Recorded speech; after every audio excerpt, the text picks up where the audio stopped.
നൽകിയ കേസിന് പിന്നാലെ മറുപടിയുമായി എത്തിയിരിക്കുകയാണ് രേണുസുധിയുടെ മകൻ കിച്ചു. രേണുസുധി ബിഷപ്പിനെ വിഷപ്പാമ്പ് എന്ന് വിളിച്ചതിന് പിന്നാലെയാണ് കേസ് ഫയൽ ചെയ്തത്.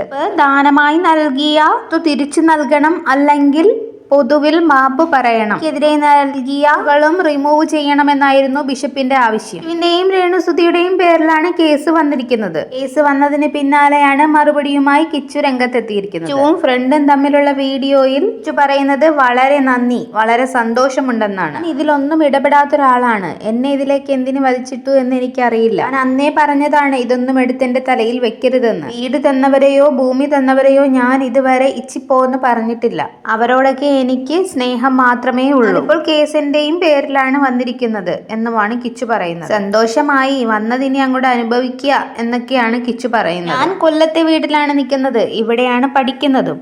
പിന്നെ കോട്ടയത്തെ വീട്ടിലേക്ക് വീഡിയോ എടുക്കുവാനും ഋതപ്പനെ കാണുവാനും മാത്രമാണ് പോകുന്നത്. വീടിനെ പറ്റിയും ഭൂമി തന്നവരെ പറ്റിയും ഞാൻ ഇതുവരെ ഒന്നും തന്നെ പറഞ്ഞിട്ടില്ല. കേസ് ഇനി എന്താകുമെന്നും എനിക്കറിയില്ല എന്നും കിച്ചു പറയും. ഇതിന്റെ വീഡിയോയ്ക്ക് താഴെ ധാരാളം കമന്റുകളാണ് നിറയുന്നത്. കിച്ചു കോട്ടയത്തെ വീട്ടിൽ നിൽക്കാമായിരുന്നു, അത് കിച്ചുവിന് തന്ന വീടല്ലേ.